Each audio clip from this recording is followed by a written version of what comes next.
Bienvenue à tous pour une nouvelle plongée au cœur de nos sources. On s'attaque aujourd'hui à une histoire où les appétits débordent, où les bouleversements sociaux façonnent les destins. Ça promet d'être passionnant. Ou salé, croyez-moi. Imaginez une famille, les Rougon-Macquart, dont les désirs, les plus primaires, reflètent une époque en pleine effervescence, lancée à la conquête des plaisirs. On sent déjà le potentiel explosif. Absolument. Et ce qui est fascinant, c'est que Zola explore cette famille sous deux angles, l'un physiologique, l'autre historique. D'abord, sur le plan physiologique, on a affaire à une lignée marquée par une fragilité nerveuse et sanguine. Ah, une sorte d'héritage familial qui se transmet de génération en génération. Exactement. Et cet héritage teinte leurs émotions, leurs inspirations, leurs penchants, leurs soi-disant vertus comme leurs vices. Le tout, bien sûr, façonné par leur environnement. Donc, la naturalité et la culture s'entremêlent pour façonner ces personnages. Précisément. Et sur le plan historique, cette famille, issue du peuple, va traverser toute la société du Second Empire. Ils vont gravir les échelons, portés par cette impulsion nouvelle des classes populaires. Leurs histoires individuelles, de la conspiration du coup d'État jusqu'à la tragédie de Sédan, composent une fresque captivante de cette période charnière de l'histoire de France. C'est ce qui rend cette œuvre si fascinante, n'est-ce pas? Cette double lecture, à la fois biologique et sociale. On ne peut comprendre ces personnages sans saisir l'influence conjuguée de leur hérédité et des bouleversements de leur temps. Tout à fait. Et pour vous donner un avant-goût de cette richesse, on plonge aujourd'hui dans le premier roman de ce cycle monumental, La fortune des Rougon. Un choix judicieux car c'est dans ce premier tome que Zola pose les fondations de son œuvre. Absolument. On va se concentrer sur des extraits qui révèlent ce qui rend ce livre si unique et si prenant. On va mettre en lumière la force des personnages, l'exploration des dynamiques sociales et bien sûr le tourbillon d'événements dramatiques qui secouent la ville fictive de Plassans. Alors, commençons par ces personnages qui nous aident dès les premières pages. Silver, par exemple. Zola le décrit d'une manière qui sort des sentiers battus. Ah oui, loin des clichés du héros romantique. Il n'est pas ce qu'on appellerait un joli garçon. Non, pas du tout. Mais il dégage une vitalité, une ardeur, une beauté d'enthousiasme et de force qui, nous dit Zola, devait faire rêver les filles de sa province. Ces filles du Midi, brûlées par le soleil. C'est ça, sa beauté n'est pas superficielle, elle vient de l'intérieur. Zola insiste sur ses origines populaires. Sa taille moyenne mais robuste, ses mains d'ouvrier, ses pieds solides, tout en lui respire le peuple. Mais ce qui est intéressant, c'est ce contraste entre sa force physique et sa timidité. Zola parle d'une nature intelligente noyée au fond de la pesanteur de sa race et de sa classe, d'un esprit tendre et exquis logé en pleine chair. Exactement. Il y a une vraie tragédie dans ce potentiel bridé. Sa richesse intérieure ne peut s'exprimer pleinement à cause de sa condition sociale. D'où sa timidité, son malaise constant. Et même sa bravoure est paradoxale. Un cœur d'homme servi par une raison de petit garçon, dit Zola. On sent poindre un thème central, l'influence du milieu social sur l'individu. Tout à fait. Et cette frustration nourrit son engagement politique. Cet enthousiasme naît aussi de ses ignorances, comme le souligne Zola. On le voit notamment dans sa manière de s'habiller. Ah oui, cette veste pantalon de velours de coton verdâtre, ce chapeau de feutre mou. Tout contribue à ce portrait réaliste du jeune homme du peuple. Et c'est dans ce contexte social si précis qu'apparaît Miette.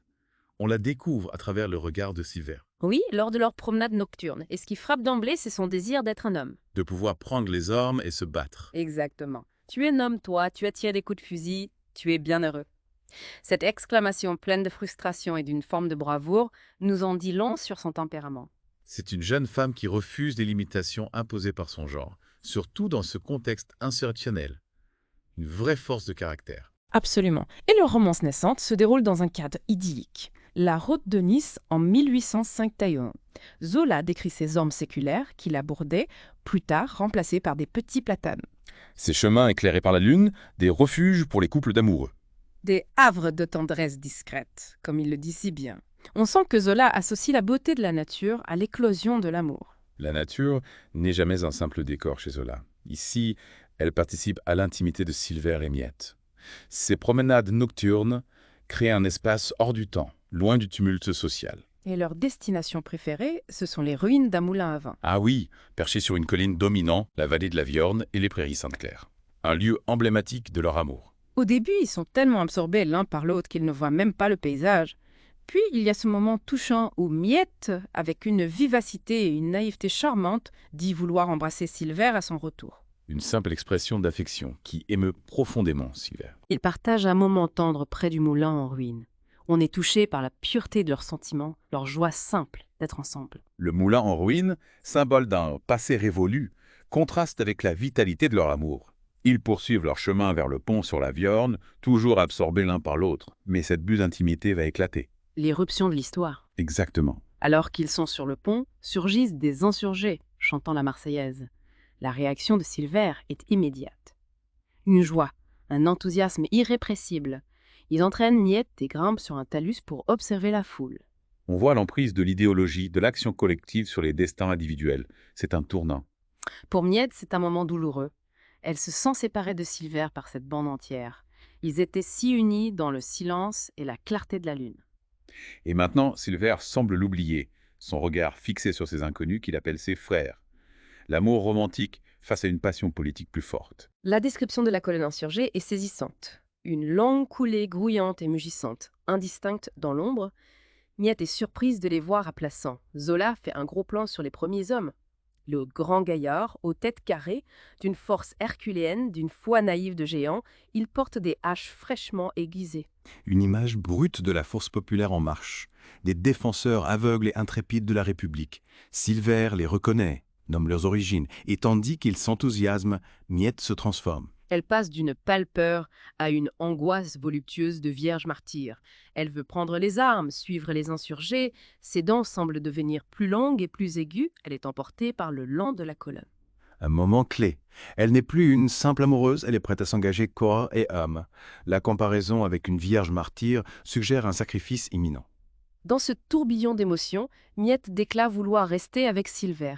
Il accepte. Et dans son exaltation, il la confond avec son autre maîtresse adorée, la République. Leurs destins sont liés à la fois par l'amour et par l'engagement politique. Ils avancent avec les insurgés dans la nuit glacée, comparés par Zola à un serpent gigantesque. Silver pacte chercher son fusil, et Miette, avec son innocence, compare la scène à une procession de la fête Dieu. Un contraste saisissant entre la violence de l'insurrection et l'innocence de Miette. Pour comprendre la suite, il faut se représenter le décor, Plassans. En 1851, c'est une sous-préfecture isolée, perchée sur un plateau dominant la Viorne. 2 routes principales seulement. Un isolement qui contribue à son atmosphère provinciale. Zola la divise en 3 quartiers. Le quartier noble de Saint-Marc, un petit Versailles. Le vieux quartier, brutant et misérable. Et la ville neuve, habitée par la bourgeoisie montante. 3 espaces, 3 identités sociales.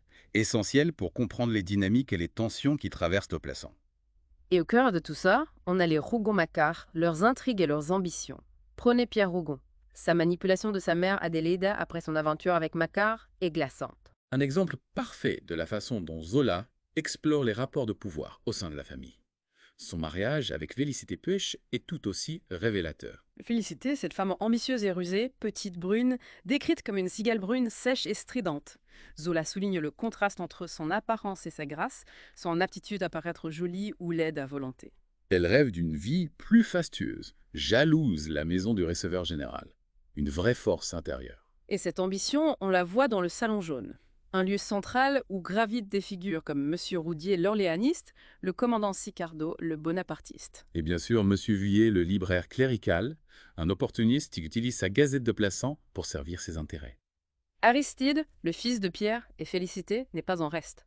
Un vrai caméléon politique. Il incarne cette versatilité politique des périodes de grands bouleversements. Et le retour d'Eugène Rougon, un autre fils, avec ses conversations secrètes avec son père, laisse deviner les manigances bonapartistes. Ces discussions alimentent l'ambition de Pierre pour la mairie. Une ambition partagée par Félicité qui rêve de grandeur et de revanche. Tout ça crée des tensions avec Aristide, le républicain de la famille. Pendant ce temps, dans le Salon jaune, les murmures sur Bonaparte se font plus insistants. Le vent tourne. Félicité découvre la correspondance secrète d'Eugène avec son père, révélant son rôle dans le mouvement bonapartiste. On voit la complexité de ses motivations, elle veut le triomphe de sa famille, mais elle veut aussi contrôler Pierre. Une femme ambitieuse dans une société dominée par les hommes. Fascinant. Pendant ce temps, Antoine Macquart sombre dans la misère. Il en veut à Pierre et essaie de monter Silver contre lui. Mais l'idéalisme de Silver se heurte à la soif de vengeance d'Antoine. 2 visions du monde qui s'affrontent. Monsieur Garçonnet, lui, gère la situation avec pragmatisme. Pierre craint d'être compromis par Silver. La tension monte encore avec les provocations de Justin envers Miette. Seul le charron vient la défend. Silver et Miette trouvent refuge derrière Jamifran. Leur amour s'épanouit, mais l'idéalisme de Silver sur la justice attriste Miette, hanté par le sort de son père. Deux conceptions de la justice qui s'opposent. Ils se réfugient au vieux cimetière, un lieu de contemplation où leur amour se romantise. La mort et l'amour, un thème récurrent chez Zola. Et puis, l'arrivée de la bande insurrectionnelle à Orcher. Un accueil enthousiaste, jusqu'à l'arrivée des soldats. La fusillade éclate, Miette est mortellement blessé. Une mort tragique, symbole de la violence qui broie les innocents. Après les combats, Pierre cherche des nouvelles, Macquart est capturé, Rougon revient en héros.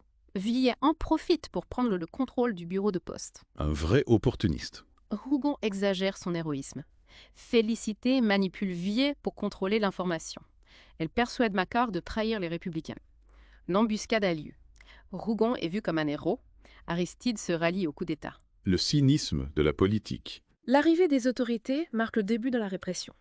Pierre cherche des nouvelles de Silver. Macquart réclame son poste.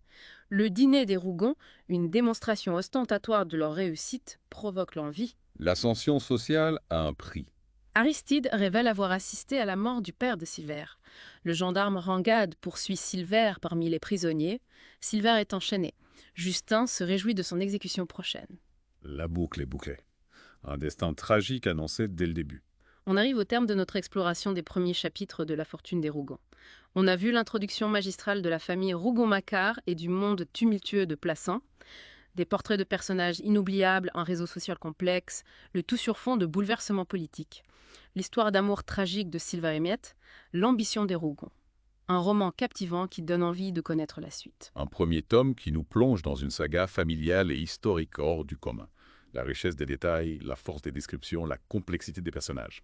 On est tapé dès les premières pages. Si cette immersion au cœur de La Fortune des Rougon vous a donné envie de découvrir ce chef-d'œuvre, on vous encourage à vous procurer l'édition illustrée chez Éditions Quill, disponible sur Amazon.fr. Laissez-vous emporter par le talent de Zola et découvrez pourquoi ce roman est un pilier de la littérature française. Finalement, La Fortune des Rougon nous invite à réfléchir à cette question. Comment les destins individuels, avec leurs rêves et leurs passions, sont-ils liés aux grands mouvements de l'histoire et aux ambitions sociales ?